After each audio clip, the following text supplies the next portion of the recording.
People, we are here. It is episode 11, and we're going to turn it over to ODB. That's right. So I'm going to surprise you today because I learned 11 in Chinese is Shiye, or something like that. I hope someone in China is listening to I'm like, sorry, man. I'm trying. I'm trying to collect all of the audiences that we're across, right? But if you're listening to this in Spanish, it's once. Once. There you go, baby. There we go, man. I'm live. I'm full effect. I'm full of coffee right now. Actually, I'm not, but I have a natural full on life. Man. We're good. I really am, man. So welcome back. Welcome back. This is the Alpha Mentality Podcast. You guys are in for some treats, obviously, because I have my host here. I have Mr. Jeff Nadal.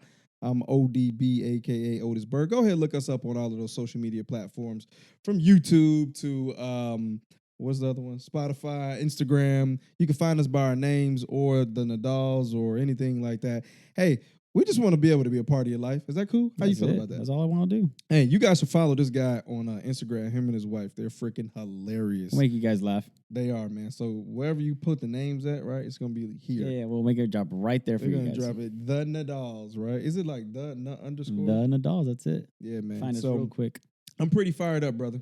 I just got back from a vacation, chilling out in Florida. Finally went to Disney World. Nice. How was that? Man, look, I wish I could show you. Actually, I will. So if you guys are watching this, then you're going to watch me take my watch off if you're listening. Damn. You see that? Yeah. Man, they thought I was Dominican. You whiter than I thought. Yeah, I really am, man. So police, take it easy on me. But no, man, had a really great trip with the family. Kids' first experience to Disney World. My wife, she's been there 70 times. This was my first time. It was a pretty cool family trip, man. Nice. What parks did you guys visit? Man, we did every single park out there. There's 5 of them. We did all of them, and it was the heat was on hell out there. How were your kids? Dude, the first day they were miserable.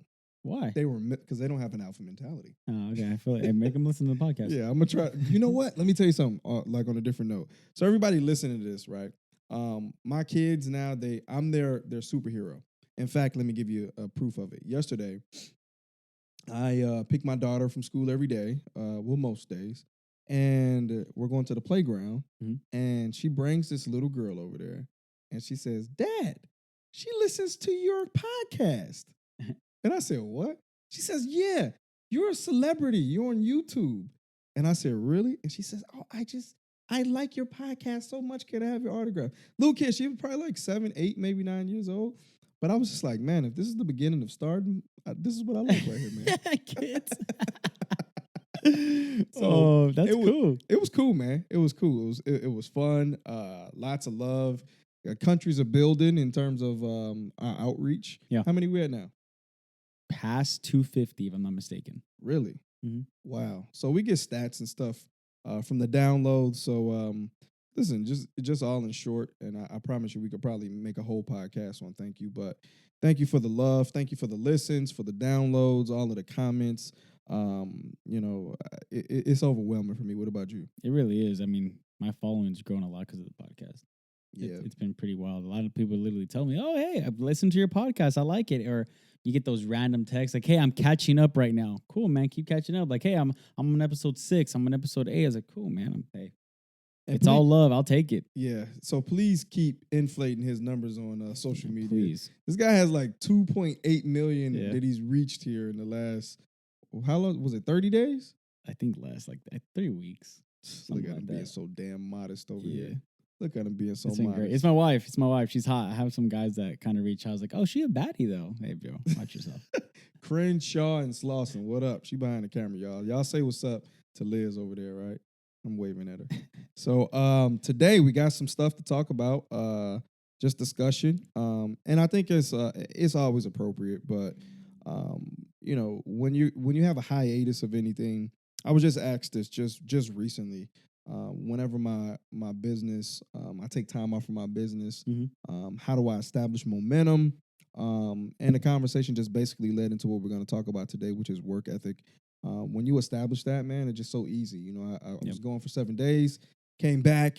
I was pretty excited to get back to start working. You came right back to work. I really did. I really did. You really did. I really did. Like jump right into it. Actually, I worked like a couple hours on one of the days of vacation. But so work ethic. What's the meaning of work ethic for you?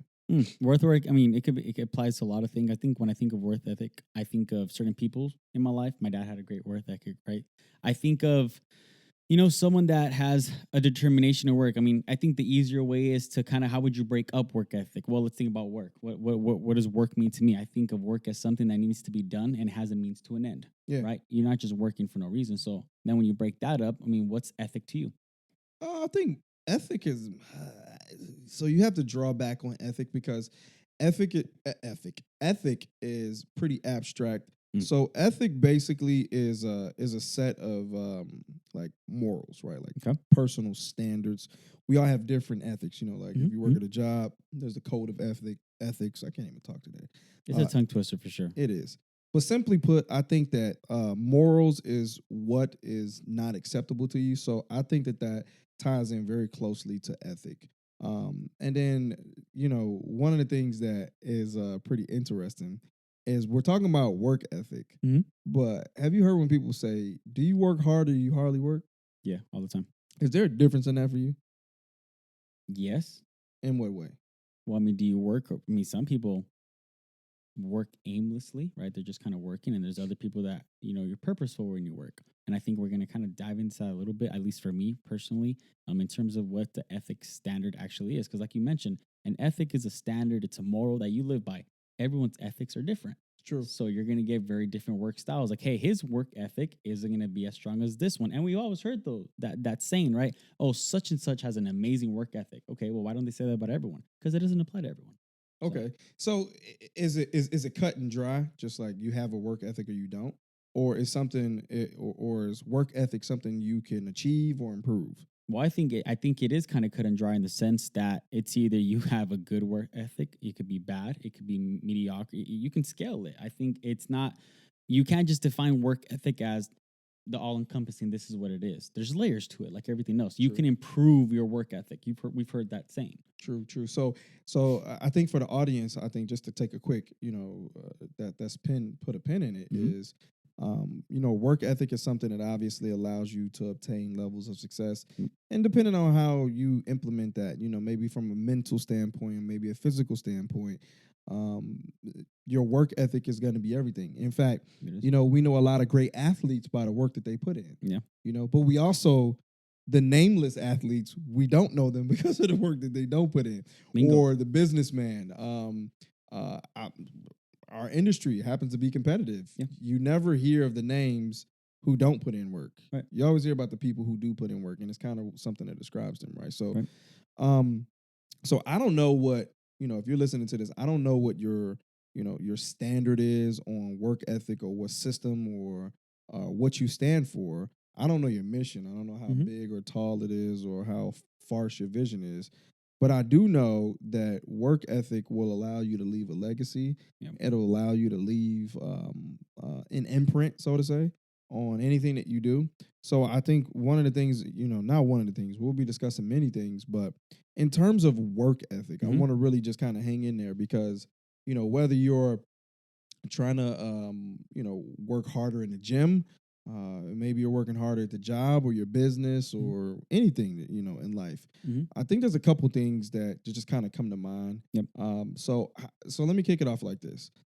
From your perspective, how do you, if you don't have a great work ethic, I think we can all identify if we do or we don't. How do you improve that? Where do you go? Like, where's the start point? You have to start being consistent.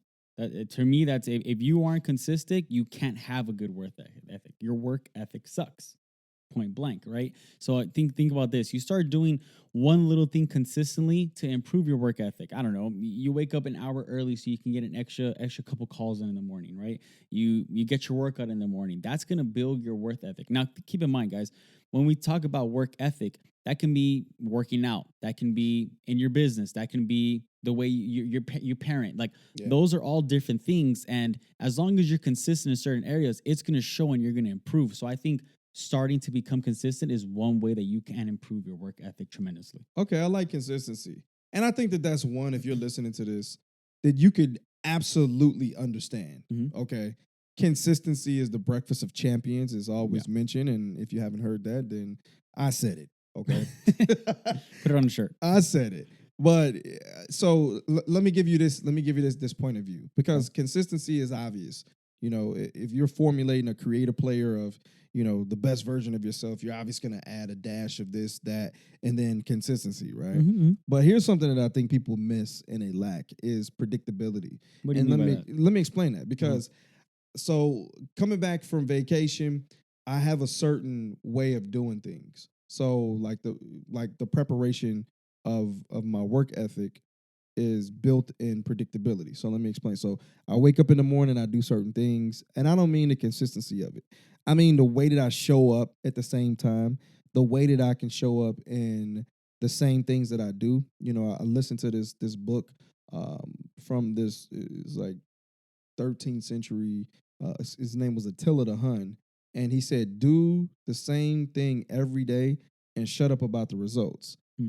And I believe that when you formulate habits, so we'll be talking about this maybe later on, just in this conversation. But the predictability of it is this: like there's there's um there's certain habits that you can establish.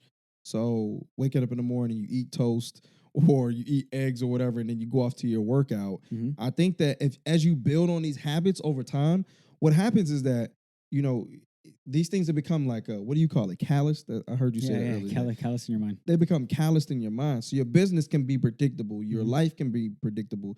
You know, the job that you just started, you know, if you start formulating some habits, I think predictability is something that's so overlooked, but it's so misunderstood.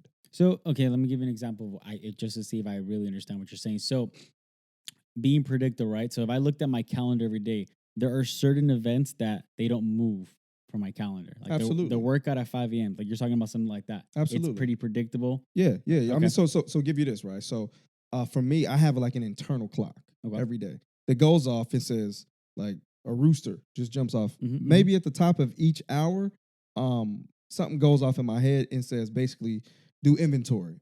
Okay, that last hour was it productive?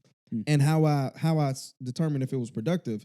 So say if you're an entrepreneur right now and you got to make, you know, some prospecting calls or something like that, you know, okay, did I make 20 calls? Okay. Right. So I know if my habits are in that, then my day becomes more predictable. And then if I really want to increase my work ethic, or you know how when people say, you know, you can work smarter, you can work harder, I can look and see where my predictability is. Okay, am I doing this? If I can, then I can max out in this area. And then say at the end of the hour, I'm looking more towards the end of the hour, I can go, oh, I didn't do this. I can add this. You get it? Gotcha. Yeah. So no, yeah, that I mean, yeah, it does make sense. So, like, okay, let me ask you this. So, you're talking about predictability, right? So, what happens? Like, how do you combat the people that say, okay, well, predictability, I know what I'm going to do X, Y, and Z today, but then their challenge is saying, hey, do more. Well, that's not predictable to me. What do you say to that person? So I think I think where performance is measured, performance like everything else grows. Okay. So to somebody who says, your question was, well, some people like predictability, right? They like the same. Okay. Right? Okay, I know what to do, but now you kind of flip the switch and hey, well, I want you to do more. Like, well, that's not what I usually do. It's outside of their predictability, so it causes change. Okay. Right, Okay. and they don't like that. I see what you're saying, but change is good. Change is good. To some people don't think that though. That's why, you know. Yeah, well, some people need to come with these type of people. Like to be honest, you know, change is good. Right. You know, loiterers should be arrested. If you're doing the same thing 5 years ago, and here we are 5 years now, then there's no growth in mind for you, because if you're not growing, you're dying. So I think that adding to already established predictable habits, it allows you things like, so say for instance, so one of the habits that I use is preparation, but my preparation is obviously throughout a day. But here's where a key for me is my preparation in the evening time. It makes the hell of a day for me tomorrow. Right. You know, so I see what I did tonight. Okay, what did I do today? Okay. I did this today. I did that. Okay. So tomorrow I have to accomplish maybe what I did do. So my you know, what we talk, the 5 P's, proper preparation prevents. See, man, I can't do all these damn tongue twisters. Too many tongue twisters tonight. But you know, this is something an old mentor taught me. Those 5 P's, right? But proper preparation, it prevents poor performance. And this was a my mentor was a man who basically bragged the fact that he's not talented, Mm. but he's disciplined. Mm. Yeah. He's solid in everything he do. So again, with predictability, what it brings is that it brings discipline. It brings, you to understanding that your desires, they can turn into gold. And if I see what I'm doing, my habits so often, I can catch it. Mhm. I mean, let's give an example. So if I shoot 10 jump shots Mhm. in sets of 10, Mhm. okay? And I get good at hitting 5 out of 10. Okay? I'm pretty consistent. I can hit 5 out of 10, 5 out of 10. Yep. I can measure that I keep doing the same thing over and over, but then I can make adjustments. Okay, maybe I need to shoot like this.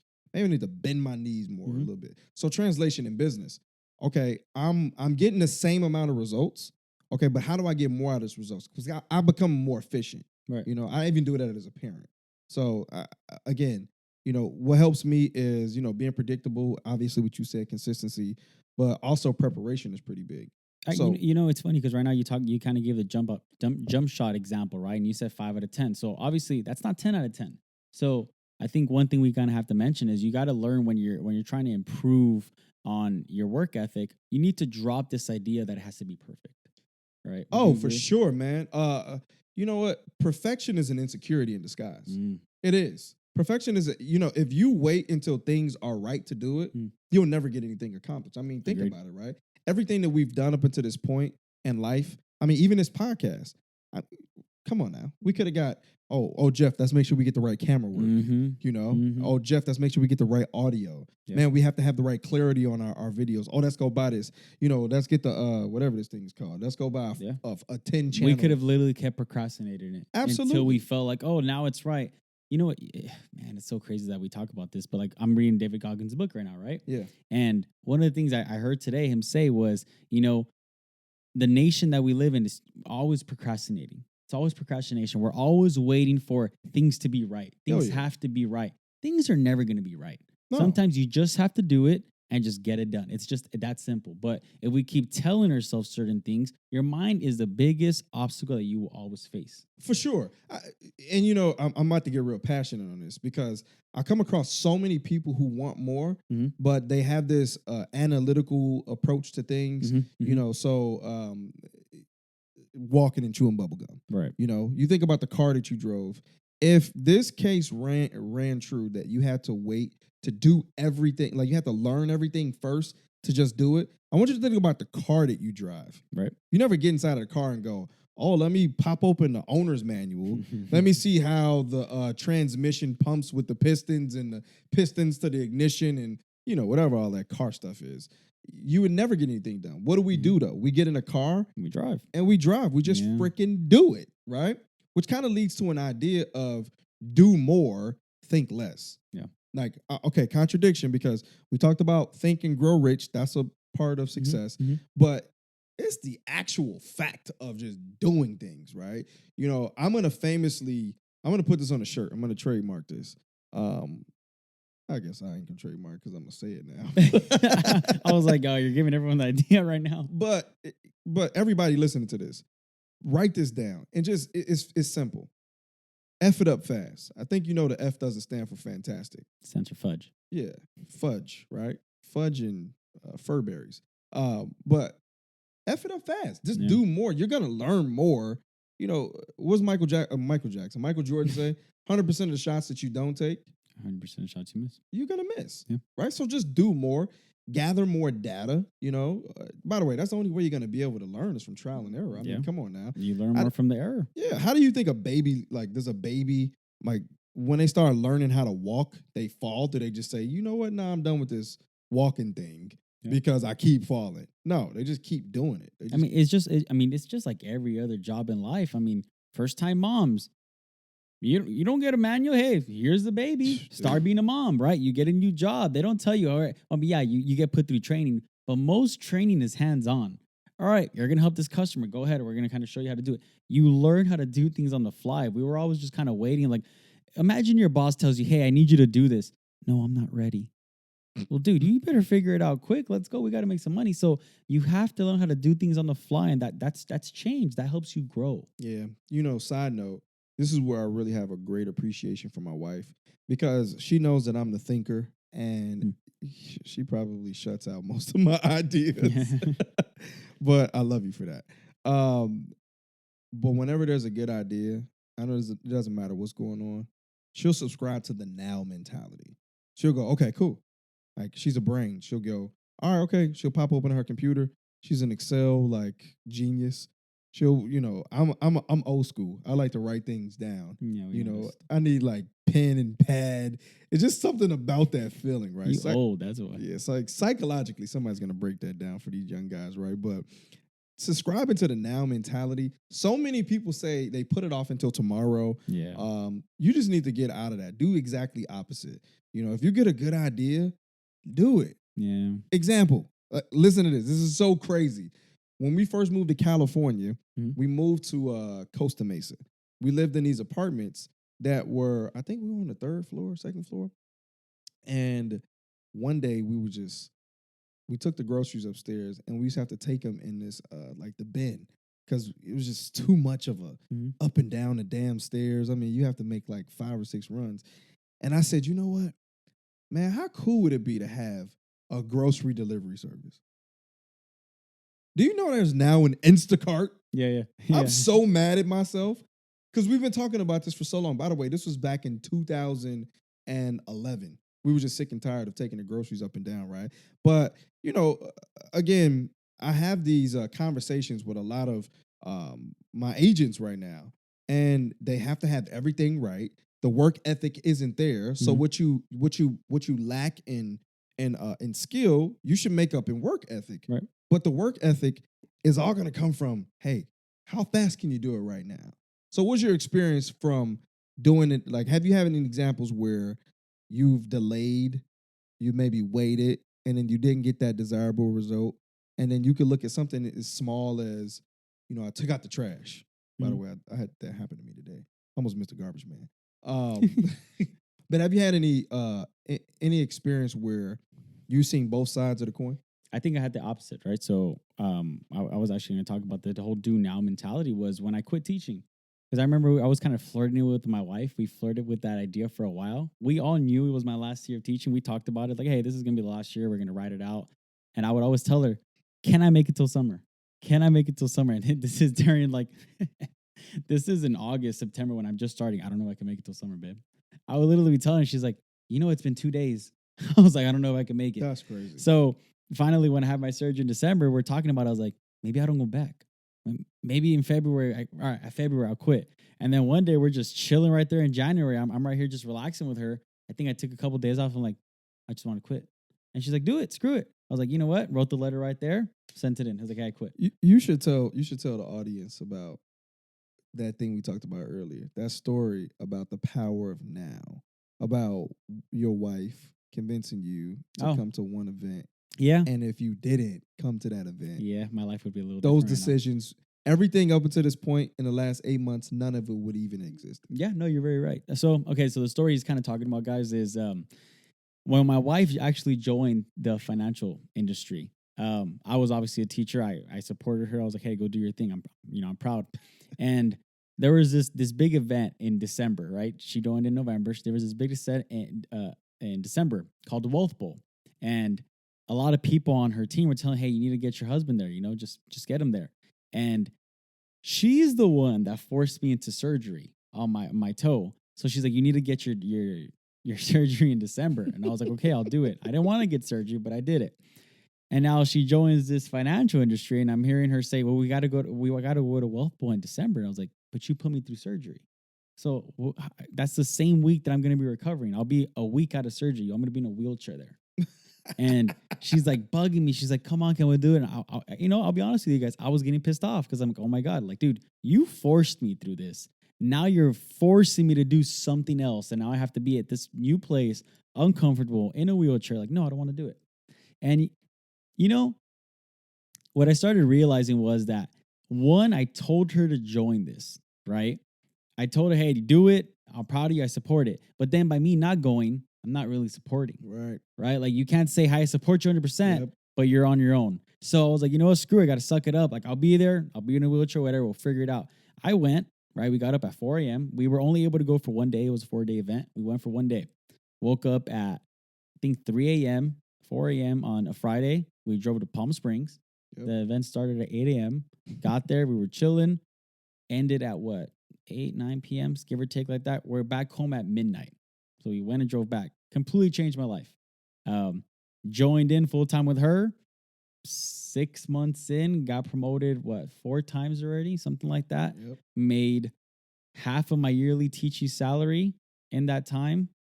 It's just, you can't really. And it's the power of now. Yeah. And it's because you made a decision in a moment of difficulty because you didn't have the skill set of entering the industry that was unknown, but you had the mentality of now, right?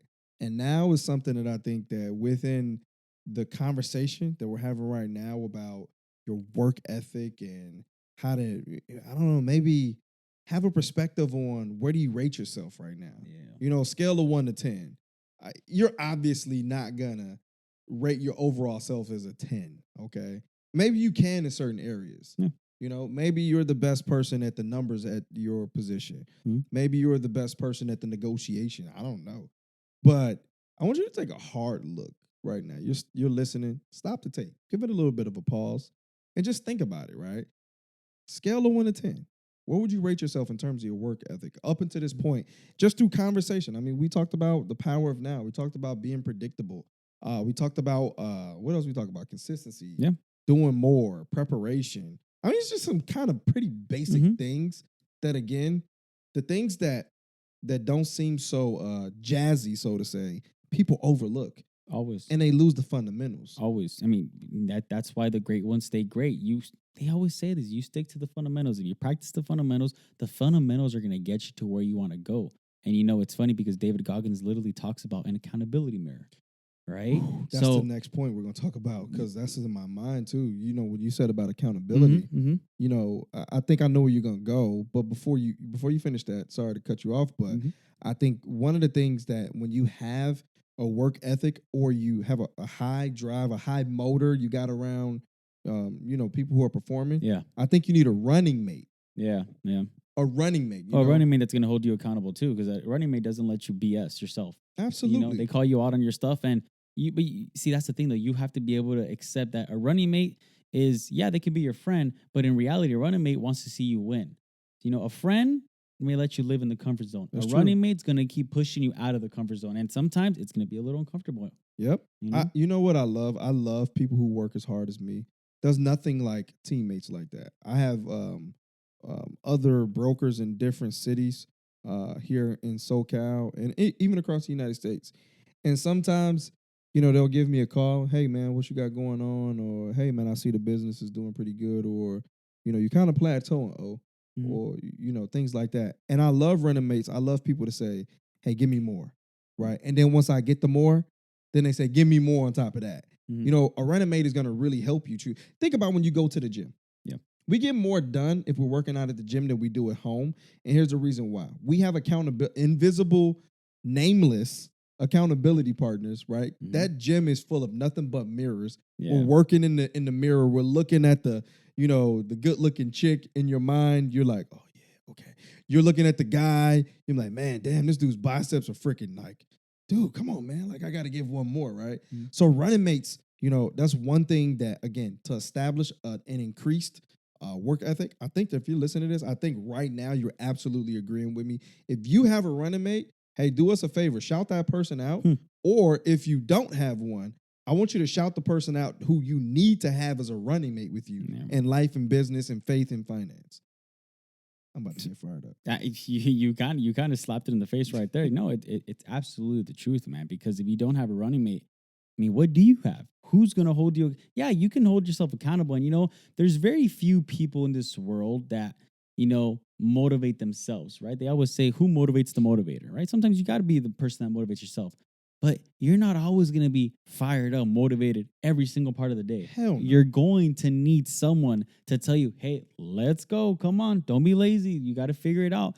You need someone to remind you of your why. Like, hey, man, you told me that you were doing this for this person. how would they feel right now if they're looking at you? You need someone to tell you that, because if they're not, who will? You Yeah. know? When you mentioned that, it made me think about in the Olympics come around, we all have this weird thing that we watch sports that we never watched before. Yeah, we do. watch we really sports do. we never watched before. And you're over here rooting for the yeah, that's I'm it. like, It's us, USA, Nancy baby. Kerrigan, let's go. You know, but one of those sports that jumps to my mind thinking about a running mate is ice skating. When they do like the speed skating. So there's a couple that does speed skating. And here's the crazy thing is that both of these people, they work so well together because the strongest one is actually behind. So they'll start off the race and basically they'll be racing. And then just like in track and field and anything else, the strongest person goes last to finish up the race. So in ice skating, I'm not, don't judge me if I'm incorrect about this. If you're listening to this, you're a professional ice skater. But the person who is the stronger skater, the weaker skater takes them at the end by basically the arm and slings them forward, right? So they've ran this race with somebody. They've given the best of their ability to maintain the momentum of the race. And then the strongest one finishes it, right? It's almost like the give me more, and this person, they always finish the race. They always complete it. And the race basically boils down to this person. But I need, and I love running mates like that in my life because I need that in business. I need that right now. We're getting ready to have a convention, where we're going to be surrounded around a bunch of entrepreneurs, and I'm going to go there strictly to seek out associations for people who want to, push me forward and are willing to push me forward, mentorship, like we've been talking about here, right? So, again, this work ethic, it gets me fired up because we could take many different perspectives, man. So many people have, by the way, what do you say? Well, not what do you say? There are low vibrational work ethic people who just show up, right? If you're listening to this, you've heard of it before at your job. It's where you do just enough work to not get fired, but they pay you just enough money not to quit. So you don't quit. Yeah. Okay. That has everything to do with the system of that. But within that, if you worked harder, like we're coming into this day and age, and I want to talk to you guys because we talk about entrepreneurship a lot. But listen, you could turn your employee position and you can make the best out of it. You could treat it like it's your own business. Companies are getting ready to shift. They're going to go back to equity-based type of options where, the hardest working people are going to start to be more compensated. So again, I think that all of this has something to do with your work ethic, but this can have application in every single strand of your life. It really could. It really can. So another thing that I want to touch on is in terms of work ethic. So many people fall for the work smart only concept. Yeah. How do you address that? Well, it's crazy because Bradley does talk about this on his podcast, right? He does, obviously, you do want to work smart, but this whole idea that you work smarter, not harder, that doesn't really work because at the end of the day, hard work will get you to where you need to go. You can learn to work smarter in some concepts along the way, but hard work will always beat talent if talent doesn't work hard. So I think that's kind of mistaken sorely, and people start using that whole concept, well, I'm working smart, and they're not really working at all. You can't lie to yourself. Yeah, I think that ties into what we talked about earlier about the like having this perfection to be able to do stuff. I think there's some people who earned the opportunity to work smart because they've done it for a very long time. Maybe they're mastered their craft and there's a technique they understand, right? I forget, I'm going to mess this up, but Bruce Lee has this quote where he says, I don't fear the man who practiced 10,000 kicks, but I fear the man who practiced one kick 10,000 times. So I think you could probably get away with working smart in that concept because you just mastered something through repetition, through training. But working smart, it works for you, but you have to work hard in order to earn the opportunity to work smart. Yeah, no, I think you give a perfect example. The person that's working on something very, very diligently is going to earn the knowledge to start working smart. It doesn't work the other way around. You can't just start working smart on something that you haven't worked hard on. It doesn't work. Man, that's so true. So if you're listening to this right now, you're my team. Um, we had a conversation some time ago where one of my agents was mentioning, you know, they could have done something that I did, and I think they could have. But what they fail to realize is that I've mastered my craft. So they think that the same results that I've been able to derive over the years is something that they can do without the time that I've put in. Mm. And so many people are so mistaken right now because we live in this microwave society when you really are desiring crock pot results. You got to put the work in. You got to let this thing simmer. You got to let it marinate. You got to let it stew. And, whatever it is that you're doing right now, I can't really classify because, many of our different listeners right now, they come from different backgrounds. So many backgrounds. I just don't want to box it in, Yeah. But I'll tell you this, up until this point, what we've talked about, how can you apply that in your life right now? How can you apply the imperfections, the perfection that you disguise as I'm not going to do anything? How are you going to find somebody who we've been talking about in previous episodes, associations, AKA running mates, people to run with? When are you going to just do it? You got an idea right now, and we're basically on the brink of a recession if you're listening to this right now. And most big ideas, so you think about Amazon, you think about Facebook, you think about Uber, DoorDash, Grubhub, Lyft, all of those have come at the moment of chaos, so to say, like a recession. So right now you're listening to this. What are you going to do? When are you going to do that idea? When are you going to sharpen up that work ethic and just, close the door, right? Get in the garage like, Bezos, I don't know if Bezos did, but all of those guys, Disney and all of these guys. When are you going to get in there and just start doing more, right? It all starts with your work ethic, right? So what are some other points that you would say in terms of how to increase your work ethic or some ideas? Have a to-do list, I think, is a big one, right? I think your to-do list could be your list of what you're going to do the next day, things that you have to accomplish throughout the day, things that you want to accomplish in the next couple weeks, the next couple months, goals. Like a to-do list tells you like, hey, all right, I have to do this. When am I going to accomplish it by? Why am I going to accomplish it? Why is it important? And really ask yourself too, is it important? If it doesn't absolutely necessarily get you to the end goal, remove it off that list, right? Because at the end of the day, you need absolute focus if you're trying to really improve your work ethic. That's true. He calls it absolute focus. I'm going to call it stop Netflixing and chilling. Okay? Stop Netflixing and chilling because chill don't pay the bills, all right? It never has and never will. So many of us, and by the way, I'm a victim of this. When I first started, I would do everything except for anything. I would show up to the office. I would just check emails all day, right? I would look at Facebook all day. I would look at Instagram. I would double check old conversations that I had with somebody. I said, I'm going to follow up with you in 48 hours. Dude, it's been 24 hours. Like, follow up with this guy, and some of us are not getting into our crafts. We often discuss about growing your identity by reading. Yeah. That's not a distraction. You have to find the appropriate time when to do that. You obviously don't want to do that during game time or during the day, but cut the distractions. It's very simple. You got to cut them because you're still going to have some distractions in your life, but you've got to cut them. You got to cut out the distractions that you can cut. Yeah. So find a way to trim the fat because I don't want to deal with office politics. I want to perform well. So I find ways to go at the end of the day, like I talked about with predictability earlier, is that I say what's working for me, what's not working for me. Now it's obviously going to be pretty hard to go cold turkey on anything, but I can obviously cut some of that cold turkey if it's too much of a way down for what I'm trying to accomplish, right? And sometimes you have to. Yeah. So again, another thing that I do is I have a to-do list. Okay. Much different than being predictable, right? What do you think about in terms of a list? Do you have a list?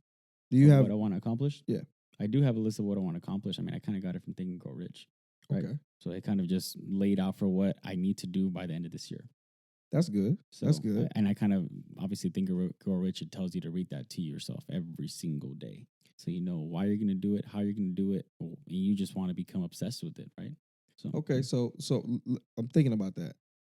So Think and Grow Rich obviously provides a lot of value, right? Mm-hmm. But it talks about in certain segments about we talked about cutting distractions, but how do you plug the leaks? How do you fill in the holes in the boat of your business? How do you assess that? Like, if you can, if there's a process for you, how do you assess that? You have to identify what the leak is first, where it's coming from, how can you improve it, but you have to actually inspect what you're looking for, right?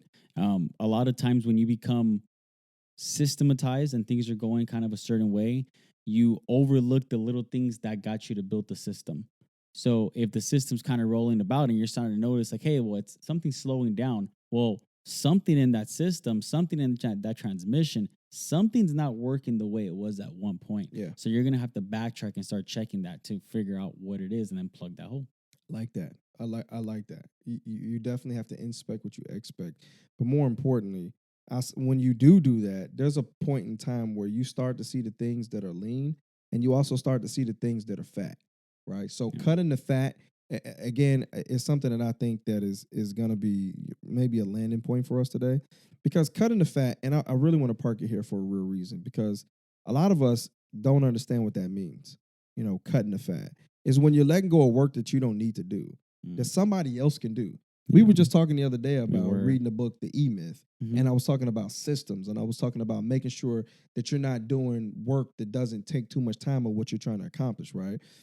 That may be work that make you feel excited, or like it makes you feel like you got stuff done. Yeah. But it wasn't necessary. Yeah, completely agree. That book is a game changer. You haven't read the E-Myth, definitely read it, especially if you're a new entrepreneur that's starting their own small business. Read the book. Trust me, because you don't want to be stuck as a small business owner that just has a job. Okay? Absolutely. A lot of us were doing work that is like, I'll give you an example. You ever seen a millionaire wash their own car? Never. You ever seen a millionaire cook their own food, wash their own dishes, take the pets out, to the wherever? They don't do that. They appropriate their skill set, and whatever got them to where they are, they're putting more, they're investing more in that time, and they're trimming the fat. They're not doing the things that $9 or $15 an hour work. Yeah. They're not doing that type of work. They're cutting the fat. They buy their time back. They really do. Yeah. They really do. So I just think, this is an appropriate place to land the plane, because, increasing your work ethic, I don't know how many things we talked about, but I think what's significant is that now you should be able to identify, where you can cut the fat, or where you can become more predictable, and, stop with all of the noise in your life, and just stop telling yourself that you have to do this and have this set to the side. Like the sun has to be 82 degrees outside, right? You have to have $16,982 in your bank account. Cut all of that crap out and just start doing it. Bingo. No, it's very true. I mean, we lie to ourselves every day. Everyone does it, but some people know how to cut that BS out of their life a lot quicker. Others just soak in it. So don't be a soaker, guys. But hey, man. Pretty good episode. That was actually I like that, right? You know what's crazy is that we try to keep these to 30 minutes, guys, and we're flirting past 40 already. Oh, gosh. Man, we're not keeping true to our word. Gotcha. No. Hey, but listen, if you guys are listening to this, do us a favor. There's no common denominator outside of us just absolutely wanting to help you in areas of where we've learned how to take skill sets or energies or information and just transfer to you. So we ask that you reach one so that you can teach one by liking, commenting, sharing, subscribing, the whole nine. Click this button on wherever you listen to right now and say, yes, I have signed up to listen to one more episode. And that'll definitely, we'll thank you for that, right? So this is the Alpha Mentality Podcast. We are signing off. We are definitely signing off. Adios. Peace.